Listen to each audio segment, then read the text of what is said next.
同样是被洋人炮轰，为什么日本能够翻身？为什么当时中国却越打越没底气？19世纪中叶中日两国都被敲响了国门。先是鸦片战争打醒中国，再是黑船叩门震醒日本，两边都喊改革，都说要师夷长技。可结果呢，一个四分五裂，一个变身列强，两边到底差在哪儿？当这个清朝还在打太平天国搞洋务运动的时候，日本已经有年轻武士偷渡英国，学习科技、造船、炼钢、军工，连天皇都被请出来收回实权。当中国还在为立宪还是保皇吵翻天的时候，日本已经让大明交出封地武士，剪掉发髻，全国推行义务教育。但是这场改革一点都不优雅，刺杀、暗杀、兵变、内战，血流成河。京都、常州、萨摩几乎人人手握步枪，嘴里边喊着尊王攘夷，把一个老旧的政权一刀砍翻。德川幕府在内忧外患中一步步走向崩塌，200多年的荣光最终在火药与铁血之中烟消云散。这不是简单的王朝更替，而是一整个旧世界的解体。日本幕府的没落既是枪炮逼来的结果，更是时代不再允许他继续苟延残喘。一句正归天皇，新时代呼之欲出。那么今天这一集，我们先来聊聊日本幕府的消亡史。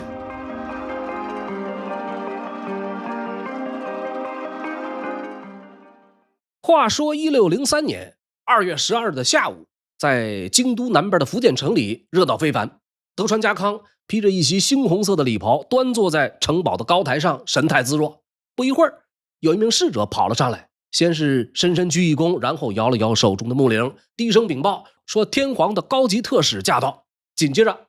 皇室代表从车上下来，乐队吹拉演奏起来，气氛拉满。特使走向高台，双手呈递给德川家康一份委任令。打这一天起，天皇任命德川家康为征夷大将军，也就是这个国家的最高军事领袖。德川家康双手接下诏书，转头就摆下盛宴。这个酒菜山珍海味不在话下，还准备了几袋沉甸甸的金银，以及一匹英姿飒爽的骏马作为礼物送回京都。这匹骏马呢，配备了特制的金马鞍，上面还印着德川家的家徽。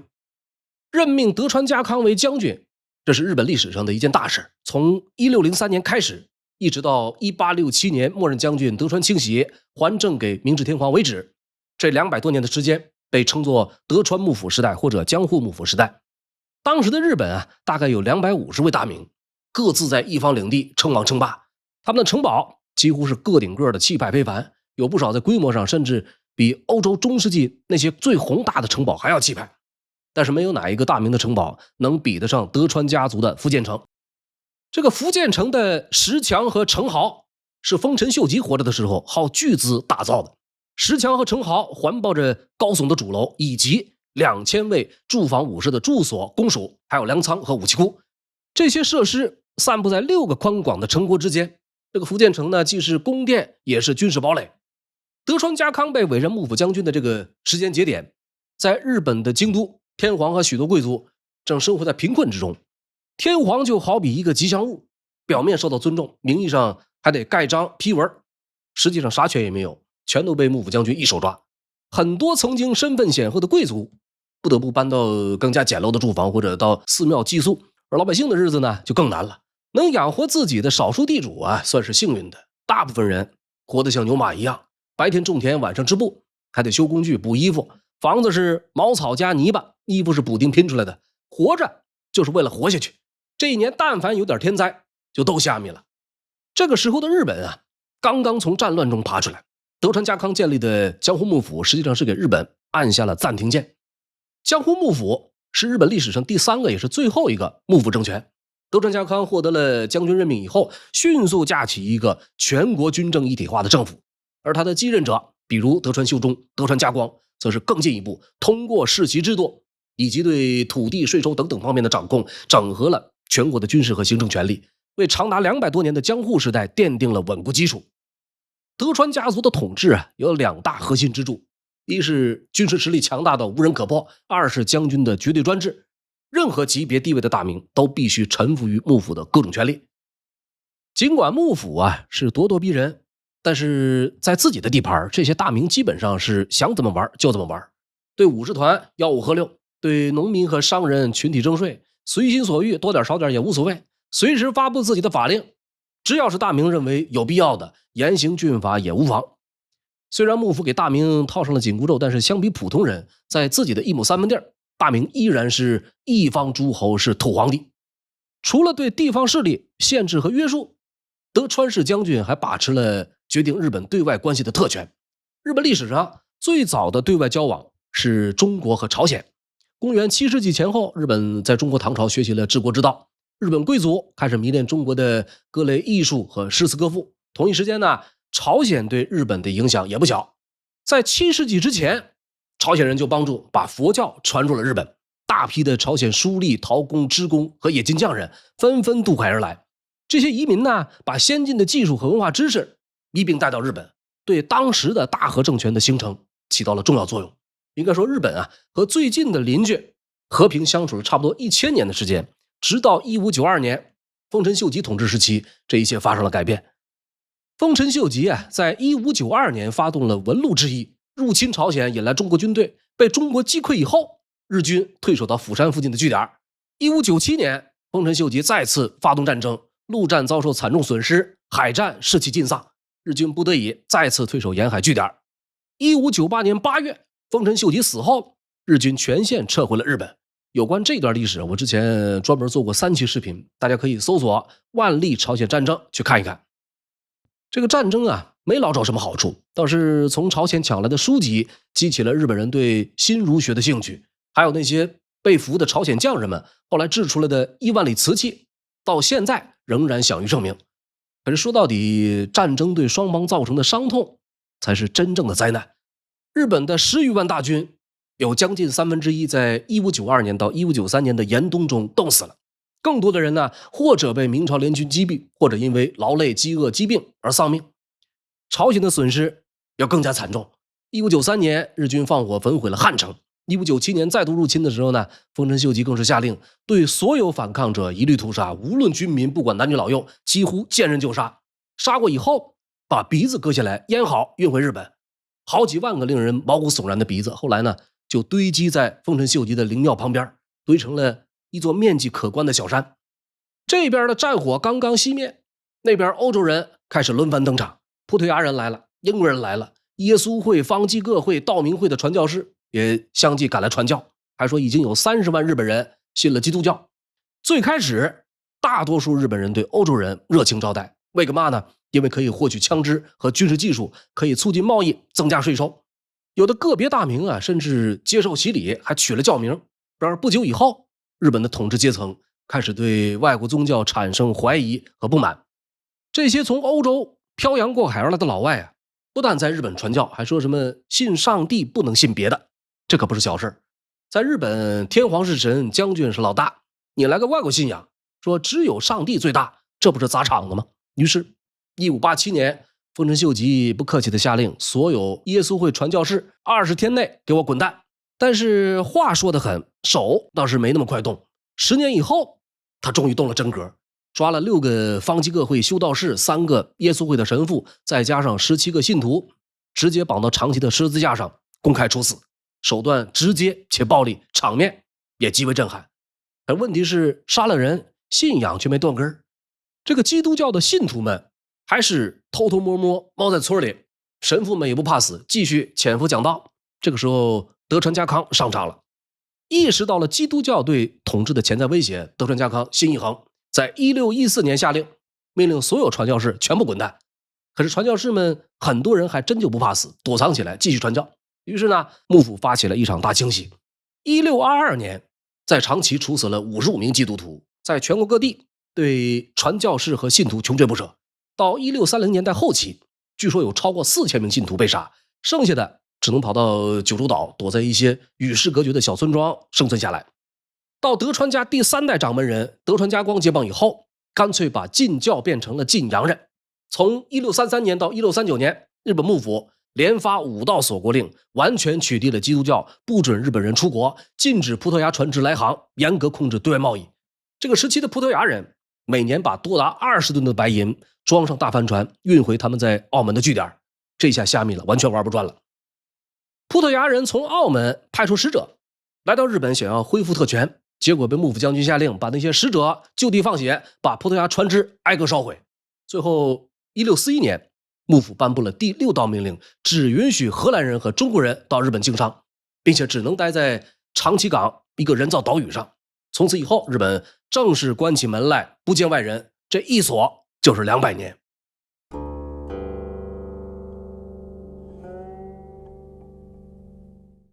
中国在明清两朝同样有过300多年的闭关锁国。如果从根本处去看呢，和日本幕府的锁国令一样，闭关为了自守，锁国在于愚民。对于当年的日本江户幕府而言，锁国不代表完完全全的闭门造车。实际上呢，幕府一边高喊锁国，一边还是默默开了几扇小窗。他们是照样接待朝鲜和琉球的使节，也让萨摩藩、对马藩、宋前藩这些地头蛇继续跟琉球、朝鲜和北方地区做点小买卖。而在长崎呢，幕府安排了专人盯场子，对中国和荷兰的贸易有条不紊地进行着。长崎这个地方就像幕府精心设计的一个交易所，里边有个名字很响的半官方组织，叫做长崎会所。这会所可不是吃茶喝酒的地方，它的唯一职责就是搞钱。只要你是外国人，想买日本东西，想卖自家货物，全得通过他们。长崎的出岛成了主要舞台，荷兰东印度公司的官员常年住在那里，货一上岸马上开市。日本人特别爱买的东西主要有丝线、药草、香料、糖、药品，而他们卖出去的主打商品则是铜、樟脑、硫磺、刀剑、陶器和漆器。到17世纪后期，长崎的贸易额起起伏伏，日本人常常是买的比卖的多，这个银子哗哗的往外流。幕府一看说这可不行，得限流。于是1715年一纸海博护市新令颁布了，其中规定进入长崎港的中国商船一年最多30艘，交易额不超过白银 22.5 吨。荷兰商船一年只能来2艘，交易额最多 11.3 吨。除了长崎以外，琉球这边的生意也很热闹。这片岛屿呢，也就是今天的冲绳，位于日本西南部，介于台湾和九州之间。原本这个地方有3股势力，分别是南山、中山、北山。朱元璋的明朝建立以后，这3家呢陆续向明朝朝贡。朱元璋不偏不向，分别册封为王国，史称3山时代。又过了10-20年，琉球的中山王说：“大皇帝赐给我们一些中国人丁吧，让我们能更好的学习中国文化和来往通商。”朱元璋一听说好啊，发下圣旨，派遣闽中地区州公36姓收拾行囊前往日本。这些明朝移民到达了琉球以后，在那霸港附近一个浮岛建立了九米村，从此就在这儿扎根定居了。这就是闽人36姓。这些人当中啊，多数是航海家、学者或者其他拥有一技之长的人。他们的后裔呢，世代负责航海、造船以及外交文书编写、翻译、对华贸易，因此在琉球社会地位很高。又过了一些年，中山国一个叫八智的人推翻了中山王，又吞并了北山和南山，统一了冲绳本岛，向明朝求封。这时候中国呢已经是宣德5年，朱瞻基派出特使正式承认八智统一3山，赐姓上，赐国号琉球。打这儿起，琉球国第一上氏王朝就建立了。有第一就有第二，这里不多讲。应该说从打14世纪开始，琉球一直处于上氏王朝统治之下，直到1609年，日本的萨摩藩在德川幕府许可下，派了1500名武士入侵琉球，连带国王和王公大臣全都给抓到了鹿儿岛。最后是在明朝的交涉下，萨摩藩释放了琉球君臣，强迫签订条约，名义上保留王国自治权，实际上呢，把琉球变成了萨摩藩大名岛津家族的属地。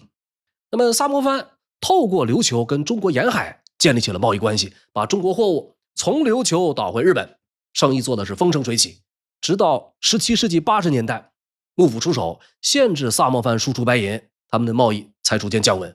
但是即便如此呢，这个琉球仍然是重要的糖源供应地，萨摩藩进口琉球的甘蔗和精制糖，然后再卖到大阪和其他主要城市，依然是赚得盆满钵满。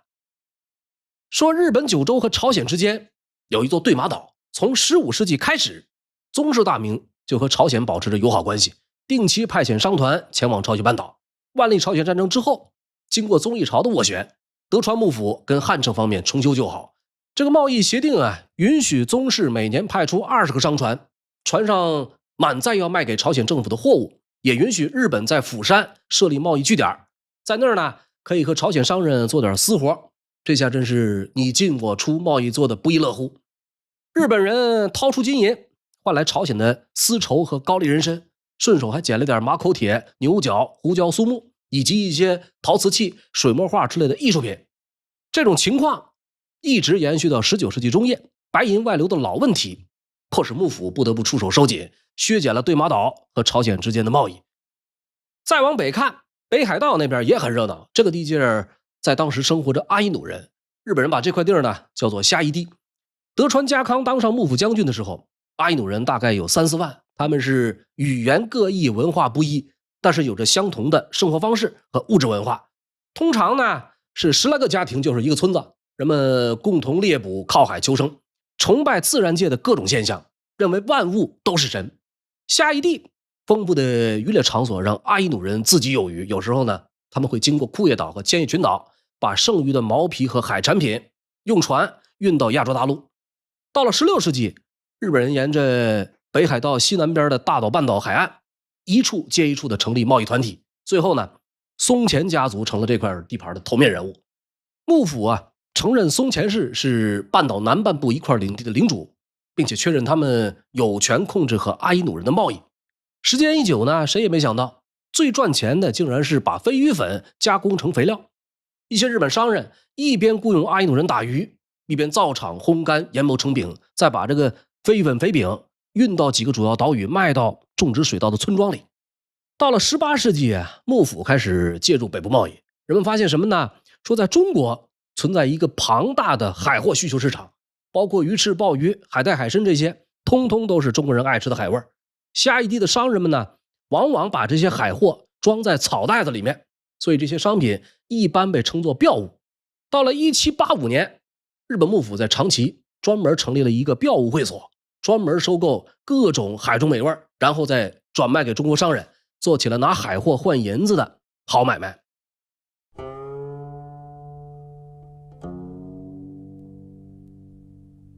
17世纪的日本很有意思的一点是，社会被严格划分成了士农工商这么4个阶层。幕府和大名们天天琢磨着怎么把这4种人分得细细的，免得哪天一不小心翻了船。这个官员们相信只要把人相互隔离，他们就不至于联合起来向统治秩序发起挑战。先说这个地理分离，在新兴的城下町，武士们住在自成一体的区域，商人、匠人住在另一片区域，农民们散居在乡下。从丰臣秀吉那会儿就立下铁律，禁止武士子女和其他阶层通婚。再者呢，只有武士才能携带武器，非武士如果敢带刀，分分钟就会被送去吃牢饭。更觉得呢，是针对衣食住行都有不同程度的法令加以限制。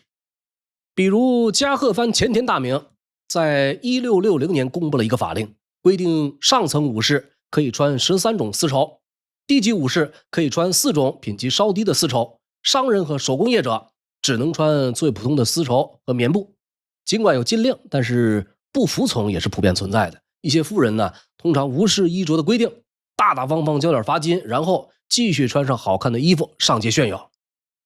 在吃的方面一样是有限制的，富人群体和武士可以大鱼大肉，完美体现了朱门酒肉臭。最惨的是农民，幕府在17世纪40年代颁布了一系列法令，禁止农民饮酒喝茶，少吃米饭，多吃小麦、土豆和小米儿。法令的真实效果不太确定，但是的确有许多农户靠着粗茶淡饭勉强度日。人们的居住环境同样存在阶级壁垒，从幕府到地方，住宅的风格因为身份和经济地位而有所不同。先说这个武士，顶级武士比较讲究，住的是大宅子，屋子外头有围墙和精巧的大门，这个门的大小和装饰都得和地位相符。一般情况下，房屋的数量和装饰随着武士的收入和名望逐级下降而相应减少。商人和手艺人的家讲究一个实用，一般是前殿后屋，前面做买卖，后头留着住人。房子呢多半比较简单，不装饰，一进去是木地板，睡觉就铺几袋装满稻草的布袋。后来呢，仿照一些富裕武士家中的装饰，有条件的人们也学着铺上榻榻米，再讲究点的呢，甚至偷偷加盖2楼、3楼。至于没什么收入的散工匠人，住的地方叫长屋，听起来挺长，其实是一排排窄窄的小屋，前门开进去是泥土地面的厨房，有灶、柴房、挂锅子的墙，别的就不多了。真正生活的空间只有大概几平米的小房间，一人住、两人住，甚至一家老小都挤在这里。夏天闷得像蒸笼一样，冬天呢，主要靠厨房的炉火取暖。没有活水接到每个单元，所有人家共用一口水井、一个厕所。那么农民呢，住的比常屋稍宽敞些，但具体呢也得看家底儿。基本上居住区和工作区会明确分开。这个工作区呢，有的用来干农活，有的用来圈养家畜。做饭的灶、洗碗的槽跟干农活的农具摆在一块儿。这个最穷的人家啊，一般一进屋是泥土地面，上面铺着稻草，睡觉的地儿和干活的空间随便找点东西隔开。日子好一点的农户呢，家里能多造几间房，铺上木地板，一家人围着火炉吃饭过冬。再好一点的，甚至会有50家才有的那种讲究设施。以上这些说的呢，是17世纪的日本。到了19世纪，日本的物质福利和生活水平已经得到比较可观的改善。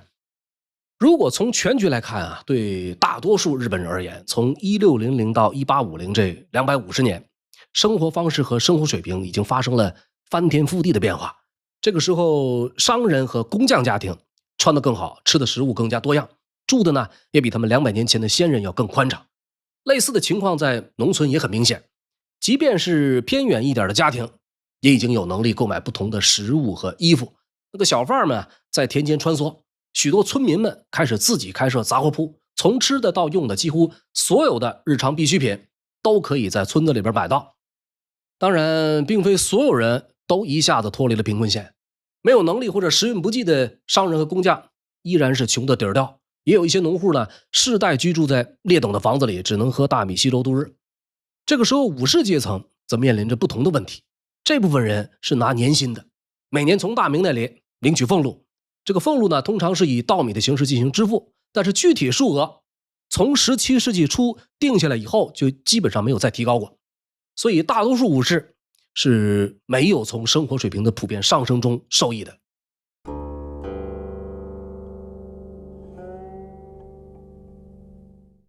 武士阶层是日本幕府的一大支柱，但是到了19世纪以后，很多武士的生活已经穷困潦倒。以加贺藩的金泽为例，武士们砍掉庭院里的小灌木，通通种上小李子、小苹果。是他们好吃这一口吗？还真不是，他们是为了把水果拿到集市上去卖钱。还有的武士呢，在家里开起了小作坊，编草鞋、炼油灯、做雨伞。过年过节的时候，还有泥娃娃、纸老虎这些小玩具。人们是想方设法，只为了能多创造点收入。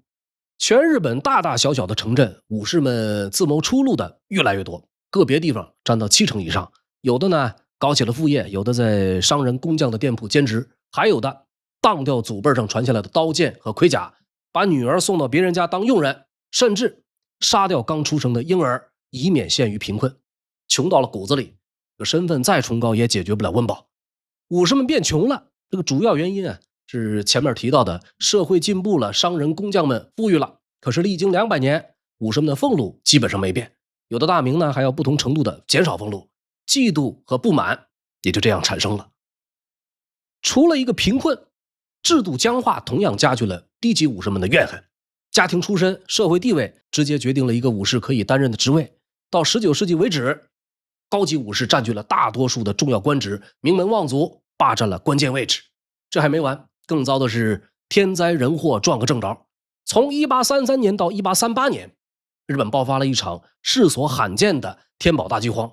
具体死亡人数不知道，不过单是日本北部官员报告，仅1836这一年就有10万人死亡，到处是荒芜恐怖的村庄，遍地是未经掩埋的尸体，甚至出现了人吃人的现象，盗匪横行，饿殍满地。有些人呢，宁愿用石头砸死自己的孩子，也不愿让他们饿死。社会秩序已经荡然无存，这种情况下，集结抗议甚至暴乱不可避免地出现了。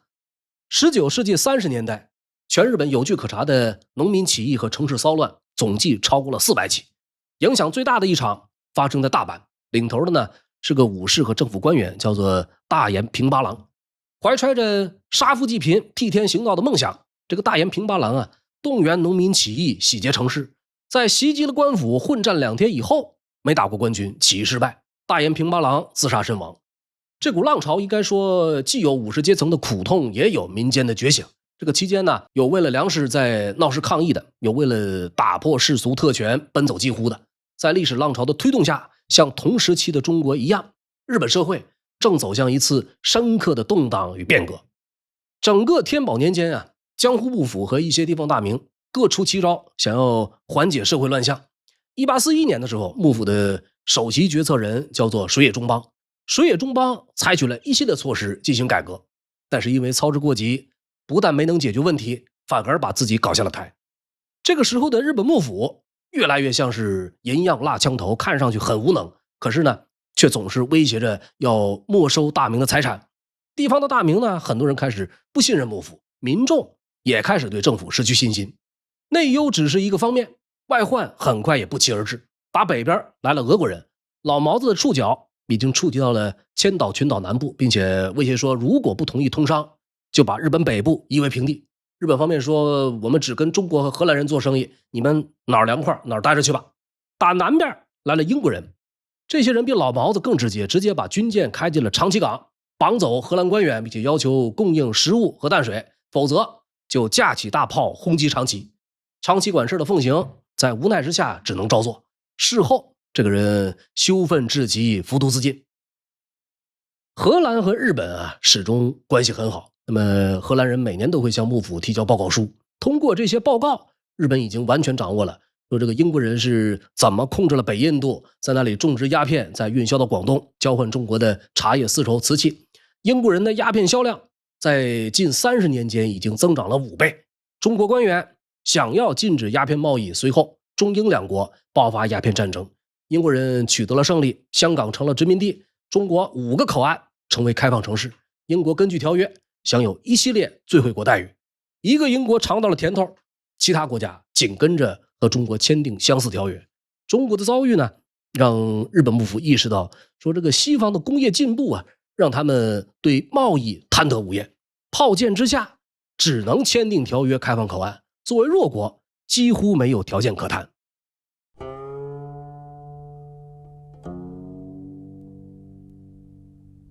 从19世纪20年代开始啊，越来越多的美国捕鲸船出现在日本近海。这些船只从美国港口出发以后，一般情况下航行时间都会长达1年甚至更久。夏威夷群岛是他们的中转基地，但是船长们更希望到日本港口补给饮水和给养。想要跟日本方面建立正式关系吧，但是对方有锁国政策。到了19世纪40年代，美国得到了加利福尼亚和俄勒冈海岸线，扩大和亚洲通商贸易的想法变得越来越迫切。当时的美国人早已和广东开展大宗贸易。1849年金矿的发现让加利福尼亚的经济迅猛发展。与此同时呢，随着横跨大陆的铁路不久竣工，旧金山将成为航运的终点。这种情况下，日本对美国的意义越来越凸显出来，不仅是潜在的贸易伙伴，还可以让那些去往中国的船只补充给养、停泊休整。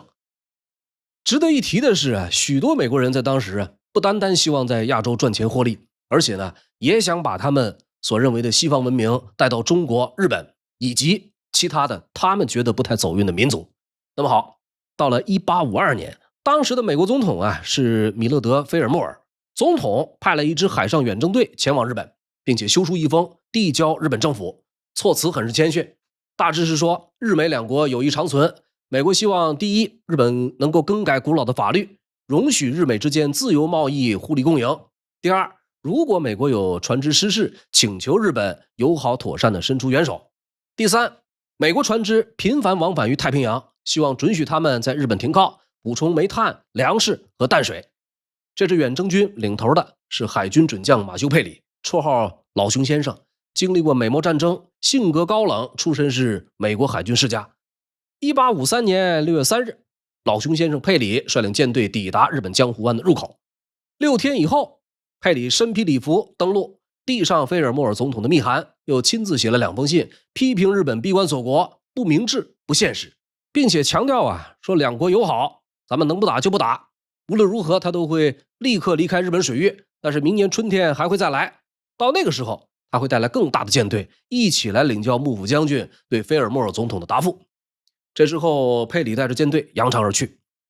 佩里的来航让日本幕府彻底蒙圈，硬刚美国吧，武备虚弱，屈服对方要求吧，内部压力又着实不小。当时处理这场危机的人呢，叫做阿部正弘。阿部正弘把美国人的来信，甭管是总统的还是佩里的，通通翻译成日文，然后寄给所有大名，是战是和，征求大名们的意见。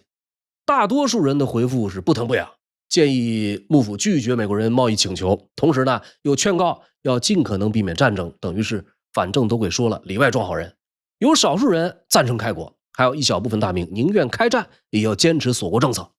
阿部正弘还没有等到老板的明确指示，老熊佩里已经卷土重来。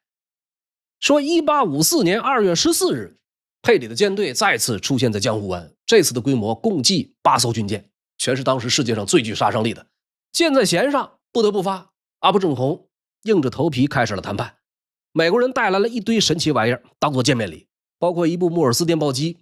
一台原尺寸1/4大小的蒸汽火车头。日本人礼尚往来，安排了一场热闹的相扑表演。美国人呢也不遑多让，回敬了一支化妆黑人乐队的演出，这个场面是一度十分混搭。1个多月以后，两国在神奈川签订日美亲善条约，内容看似温和，实则意义重大。条约中规定，首先双方承诺两国永保和平，美国船只可以在夏田和函馆两港靠岸补给，救援失事船只的船员。美国人可以在夏田和函馆两处方圆30公里以内自由旅行，美国领事进驻夏田。佩里呢可以说是已经圆满完成任务，最后满意而归。俄法英3国的使者接踵而至。这一纸条约呀，是正式敲开了日本维持了200多年的锁国大门。那么佩里所指挥的舰船，船体为了防止生锈，全部涂上了黑色柏油，所以这些船只呢被当时的日本人叫做黑船。这一事件被称作黑船来航或者黑船事件。后来的日美亲善条约的签订，一般被视作日本历史幕末时代的开始。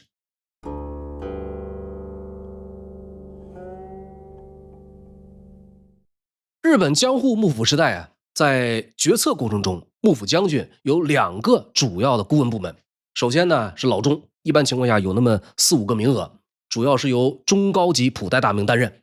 作为将军的首要顾问，老中呢有权参与各项军国事务。前面提到的阿部正弘，当时的职位就是老中首座。再有就是弱年纪，通常有3到5人，由地位较低的普代大名担任，主要负责处理和将军生活有关的内部事务，同时负责警卫部门训练调派。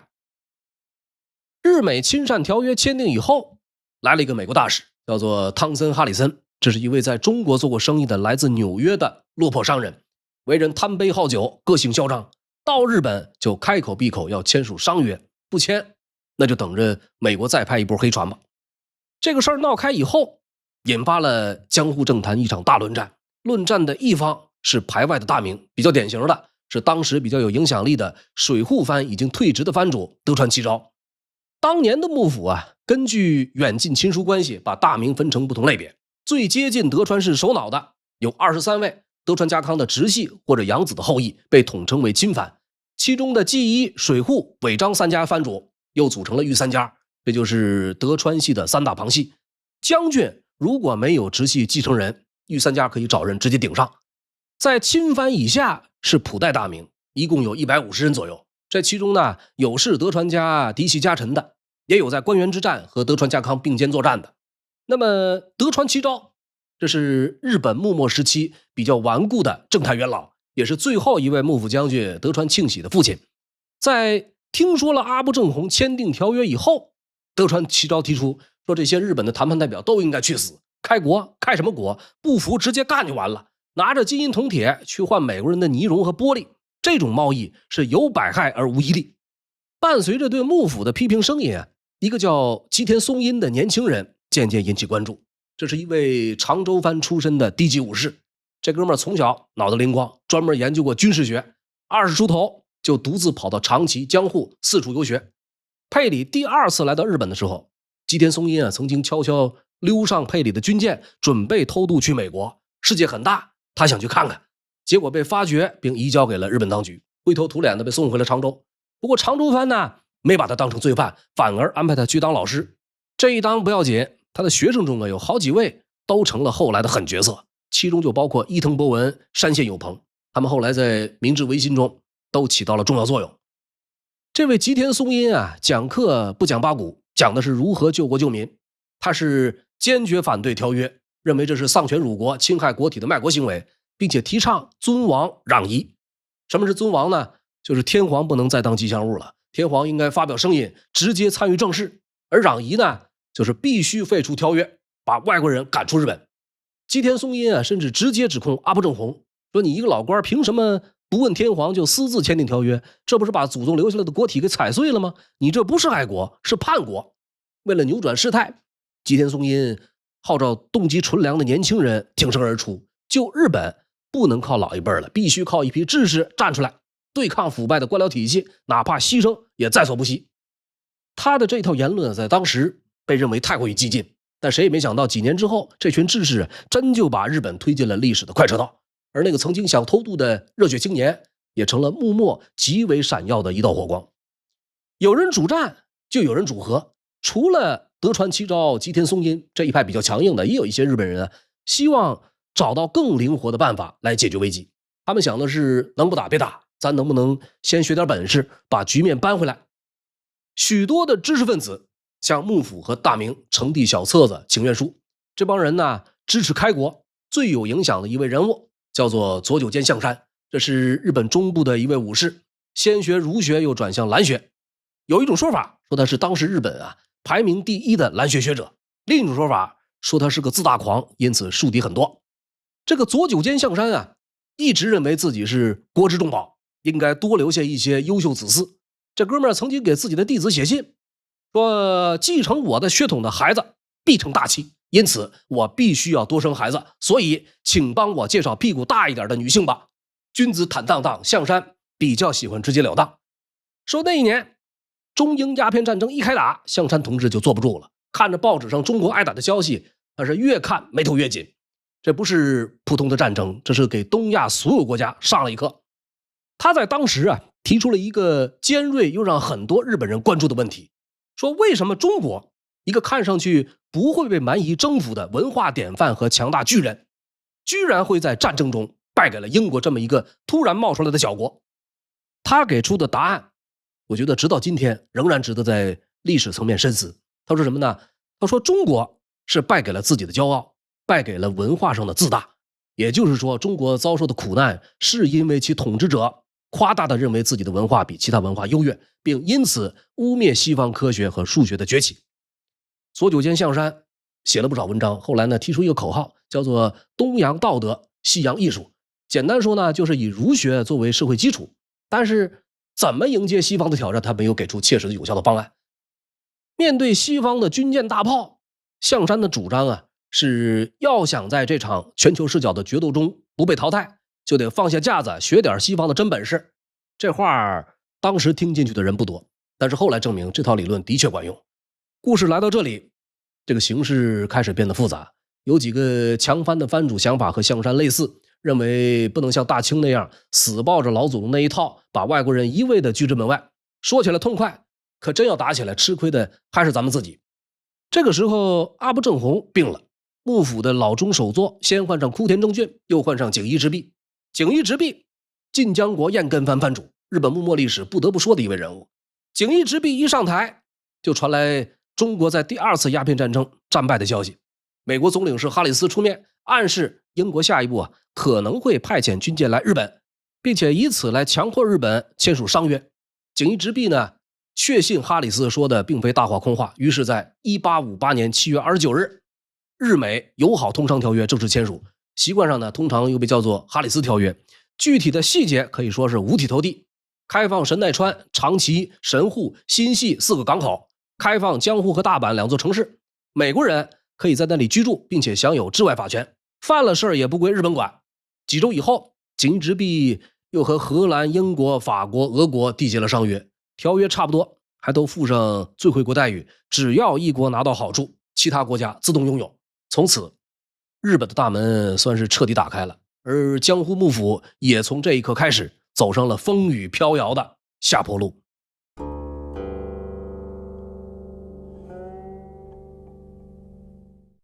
说起景一直弼，称得上是德川幕府后期最刚的一位人物。1858年啊，拍板签下日美友好通商条约，没请示天皇，没问过朝廷，自行做主就开了国。紧接着呢，还跟洋人签了一圈条约。他是预料到势必会有人反对他的举动，于是又抢先动了手。1858年的夏天啊，景义大人发动了一场日本历史上著名的大清洗，后人称之为安政大狱。首当其冲的就是水户藩的德川齐昭。这位名义上退隐的大名，一直是反对开国通商的死硬派。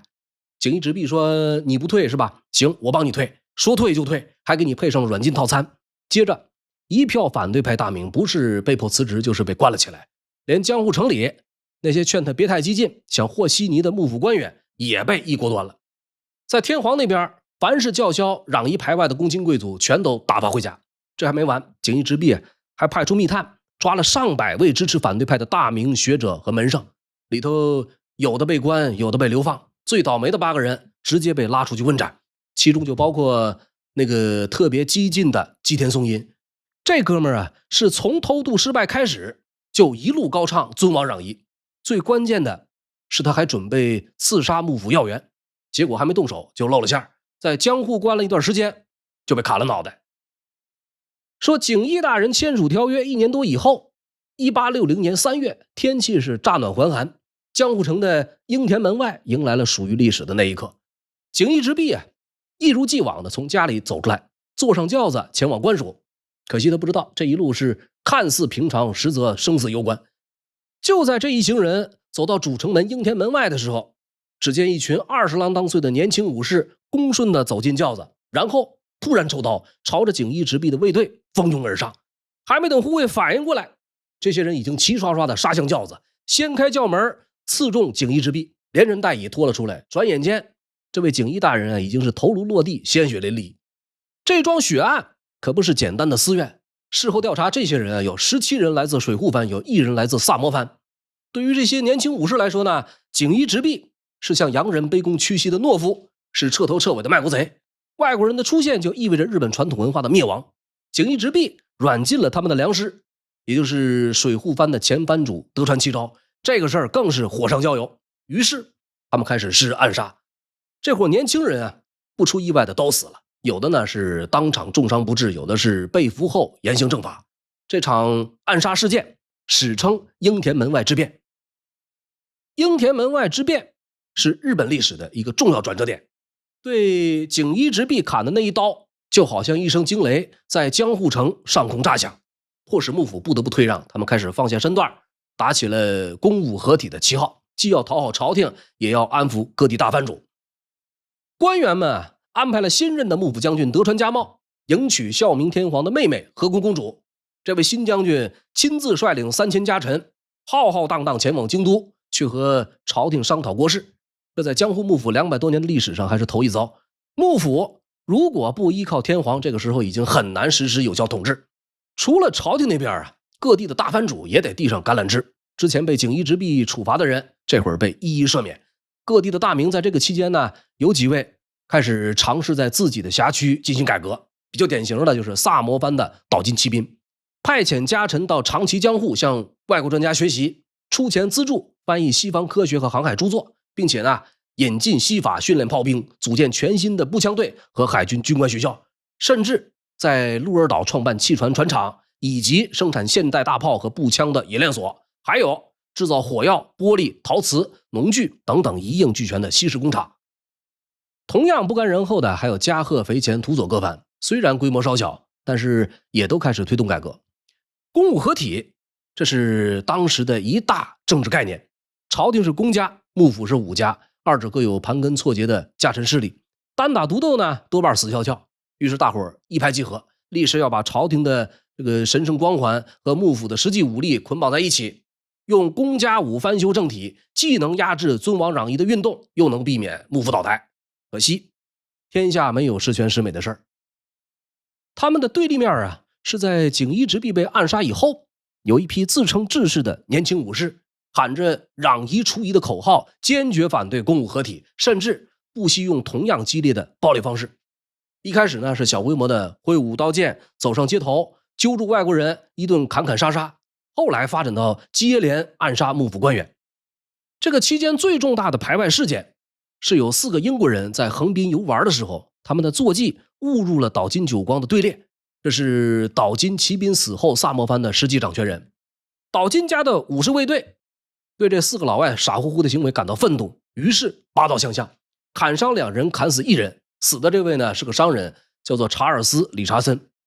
时间来到1863年，尊王攘夷的激进分子们策划了一场极为大胆的政变，他们准备袭击皇宫，目的是要把天皇从京都解救出来。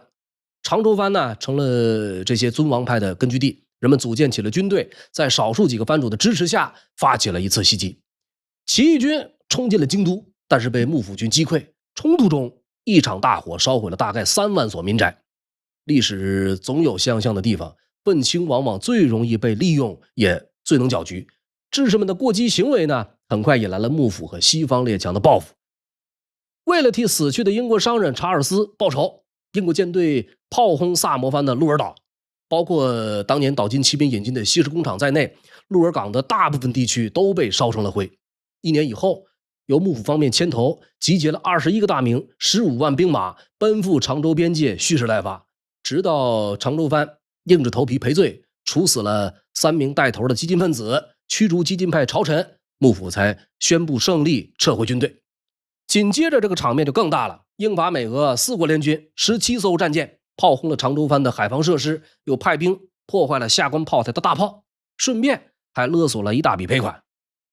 这一波大乱斗把尊王攘夷的人们暂时打得没了脾气，志士们分散开来，各回各家。但是那股宁为玉碎的民族主义和天皇在上的激进情绪，却已经在各地武士心中开始生根发芽。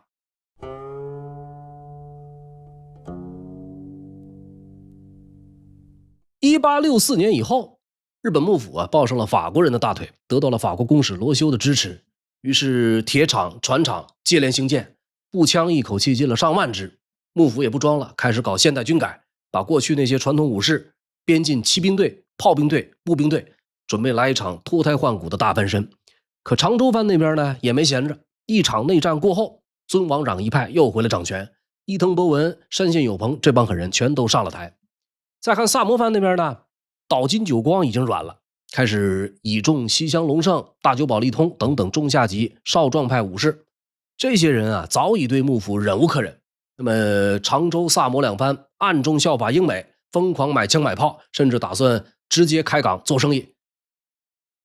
就在双方剑拔弩张之际，货币崩了，物价飙了，老百姓炸锅了，民心一散，这个幕府的日子也就不多了。转眼到了1866年，这一年农民起义的次数比德川家所有年份加起来都还多，社会乱成一锅粥。但是幕府将军德川家茂还是硬着头皮发动了对常州的第2次讨伐。这一仗打的已经不是正义了，是蠢。内政搞砸了，经济垮了，国家陷入混乱。不光百姓对幕府失去信心，就连萨摩藩主岛津久光都不得不向朝廷陈情。他说幕府的政策不但招致内忧，而且给了外强可趁之机。那么德川家茂把指挥作战的总部设在了大阪，但是事情进展超出了他的预想，萨摩藩公开表示拒绝出兵。就在这年的早些时候萨摩和常州两藩已经秘密结盟，约定好了，只要幕府动手，不管攻打哪一家，另一家都必定加以援助。另外几个大名也全都爱理不理，兵少将怯，出师不利。战争刚刚开打1个月，德川家茂就一病不起，死在了大阪。幕府军只能灰溜溜地撤回了江户。接着上场的就是德川齐昭的儿子德川庆喜，可这个时候局势已经不是他说了算的了。西南各藩的志士早就密谋多时，准备搞一件大事。1867年底，萨摩常州联军的先遣部队开始悄然向京都推进。1868年1月3日的清晨，萨摩藩的武士突入皇宫，朝廷大开方便之门，热烈欢迎。这一刻，历史开始转向。当天稍晚时分，年仅15岁、刚登基不久的明治天皇发表了一份惊天动地的宣言，宣布正式废除幕府体制，将军这一职位从此消失，天下政权正式归于天皇。同时呢，他还宣称要设立全新的政府，由公卿、大名及才德之士共同治理，并且许下4字誓言，叫做百世一心。那么接下来呢，萨摩、常州、土佐、肥前、加贺等等诸藩联军一路南征北讨，把幕府军打得落花流水。1868年5月，德川庆喜正式交出江户城，统治日本265年的德川幕府宣告终结了。虽然明治政府一开始这个态度还算厚道，赦免了德川一派，但是事情并没有就此画上句号。东北地区的几个藩主仍然不服，他们对这群西南来的新贵族心怀戒心，小规模反抗持续了整整1年，直到1869年春，幕府余部的海军在北海道函馆投降，一场横扫全国的戊辰战争才算真正落幕。至此，德川时代成为历史，明治维新正式登场，风雨飘摇的日本将要重新书写自己的历史。读历史知善恶，感谢您的收看收听。如果喜欢我的节目，欢迎订阅我的频道并打开小铃铛。幕府时代就这样结束了。接下来的日本在那位少年天皇的引领下，究竟是如何快速崛起的呢？在他们的历史进程中，能不能够找到当时中国深陷泥潭的原因呢？欲知后事如何，且听下回分解。